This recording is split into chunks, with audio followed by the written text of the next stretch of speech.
SASDOவின் பிரதான செய்திகள். முதலில் தலைப்புச் செய்திகள். 2024 பொது தேர்தல். அனுர தரப்பிலிருந்து அறிமுகமாகும் புதிய முகங்கள். இலங்கையில் வரி செலுத்தாதவர்களிடமிருந்து வரிகளை வசூலிக்க அதிரடி நடவடிக்கை. யாழில் பெண் வங்கி அதிகாரியின் மோசமான நடத்தை, வெளியான அதிர்ச்சி தகவல். அனுரவை சீண்டிய நாமல். ராஜபக்ஷக்கள் மறைத்து வைத்துள்ள கோடிக்கணக்கான டாலர்கள் அம்பலம். பரத்துத்துறை நகர்ப்பகுதியில் 12 உணவகங்களுக்கு தண்டம். லெபனானின் பயங்கரவாத சுரங்கத்தின் 250 மீட்டர் பகுதியை தகர்த்தது இஸ்ரேல். தொடர்வன விரிவான செய்திகள்.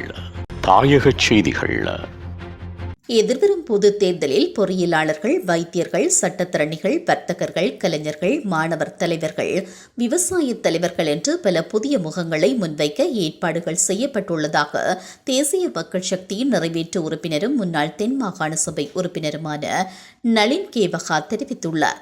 இவர்கள் நீண்ட காலமாக அரசியல் செயற்பாடுகளில் ஈடுபட்டாலும் பொது அரங்கிற்கு வராதவர்கள் என்றும் அவர் குறிப்பிட்டுள்ளார்.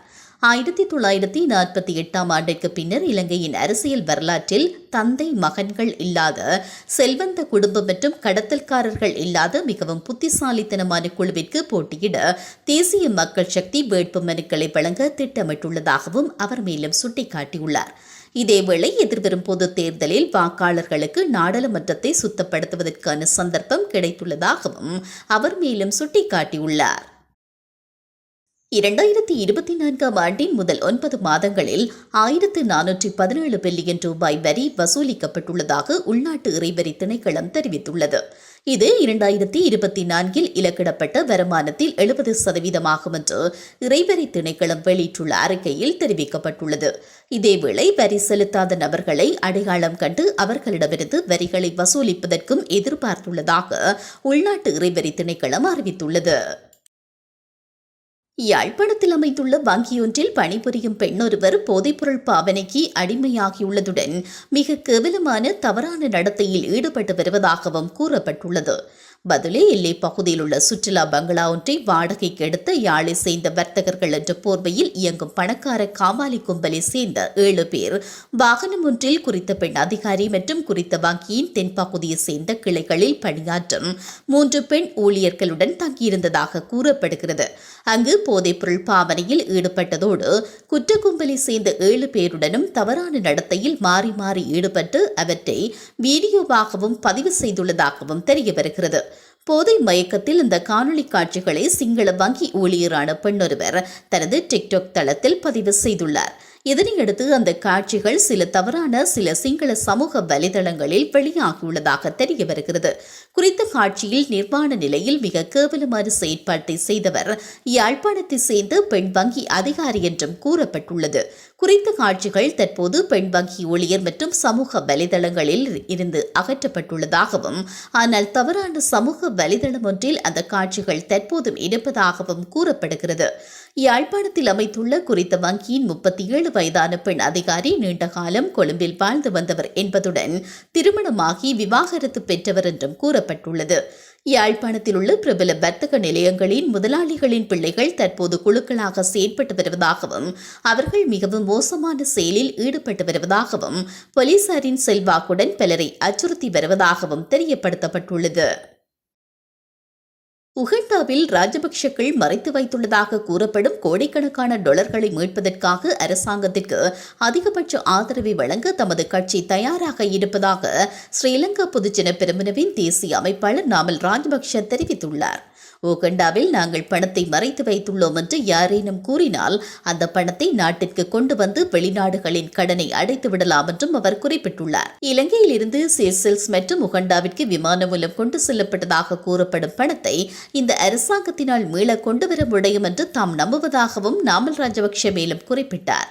இதேவேளை இன்னும் சிறிது நாட்களின் பின்னர் நாமல் ராஜபக்ஷ உள்ளிட்ட ஏனைய ராஜபக்ஷர்கள் நாட்டிலிருந்து கொள்ளையடித்து பதுக்கி வைத்திருக்கும் பணத்தை வெளிக்கொண்டு வருவதற்கான நடவடிக்கைகளை நாங்கள் மேற்கொள்வோம் என்று தேசிய மக்கள் சக்தியின் உறுப்பினர் வசந்த சமரசிங்க நேற்றைய தினம் ஊடகங்களிடம் தெரிவித்தார். அத்தோடு நீதிமன்றம் இது தொடர்பில் எடுக்க வேண்டிய நடவடிக்கைகளை எடுக்கும் என்றும் சில நாட்கள் பொறுத்திருக்குமாறும் அதன் பின்னர் மறைக்கப்பட்ட பணம் தொடர்பில் வெளிக்கொண்டு வரப்படும் என்றும் அவர் மேலும் குறிப்பிட்டார். அத்துடன் இதற்கு முன்னரான நாட்களில் ராஜபக்ஷக்கள் உகண்டாவில் மறைத்து வைத்திருப்பதாக கூறப்படும் பணம் தொடர்பில் புதிய அரசாங்கம் உண்மையை நிரூபிக்க வேண்டும் என்று பொதுஜன பெரமுனவின் தேசிய அமைப்பாளர் நாமல் ராஜபக்ஷ மற்றும் பொதுச் செயலாளர் சாகர காரியவசம் ஆகியோர் சவால் விடுத்திருந்தமை குறிப்பிடத்தக்கது. யாழ்ப்பாணம் பருத்தித்துறை நகர் பகுதியில் சுகாதார சீர்கேட்டுடன் இயங்கிய 12 உணவக கையாளும் நிலையங்களுக்கு 1,35,000 ரூபாய் தண்டப்பணம் விதிக்கப்பட்டுள்ளது. பருத்தித்துறை நகரசபை பொது சுகாதார பரிசோதகர் தலைமையில் நகர் பகுதியில் உள்ள உணவு கையாளும் நிலையங்களில் திடீர் பரிசோதனை நடவடிக்கைகள் முன்னெடுக்கப்பட்டன.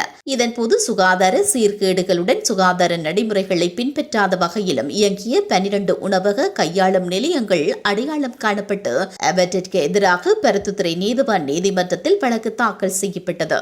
குறித்த வழக்குகள் கடந்த வெள்ளிக்கிழமை விசாரணைக்கு எடுத்துக் கொள்ளப்பட்ட போது உரிமையாளர்கள் தம் மீது சுமத்தப்பட்ட குற்றச்சாட்டுகளை ஏற்றுக்கொண்டனர்.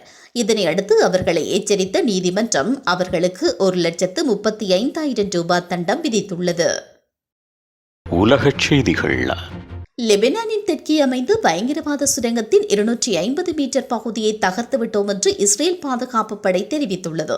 இது தொடர்பில் படையினர் வெளியிட்டுள்ள எக்ஸ் வலைதள பதிவில் அவர்கள் சுரங்கத்திற்குள் இருக்கும் காட்சிகள் காணப்படுகின்றன. இதில் சமையலறை ஒன்றும், வசிக்கும் இடம், போருக்கு பயன்படுத்தும் பைகள், குளிர்சாதன பெட்டியொன்று மற்றும் பிற பொருட்கள் வைக்கப்பட்டிருந்தன. ஹிஸ்புல்லாவின் ரட்மான் படைகள் இஸ்ரேலுக்குள் படையெடுக்க பயன்படுத்துவதற்காக இந்த சுரங்கம் வடிவமைக்கப்பட்டுள்ளது என்று அந்த பதிவில் குறிப்பிடப்பட்டுள்ளது. மீண்டும் தலைப்புச் செய்திகள். 2024 பொதுத் தேர்தல். அனுர தரப்பிலிருந்து அறிமுகமாகும் புதிய முகங்கள். இலங்கையில் வரி செலுத்தாதவர்களிடமிருந்து வரிகளை வசூலிக்க அதிரடி நடவடிக்கை. யாழில் பெண் வங்கி அதிகாரியின் மோசமான நடத்தை, வெளியான அதிர்ச்சி தகவல். அனுரவை சீண்டிய நாமல். ராஜபக்ஷக்கள் மறைத்து வைத்துள்ள கோடிக்கணக்கான டாலர்கள் அம்பலம். பருத்தித்துறை நகர் பகுதியில் 12 உணவகங்களுக்கு தண்டம். லெபனானின் பயங்கரவாத சுரங்கத்தின் 250 மீட்டர் பகுதியை தகர்த்தது இஸ்ரேல்.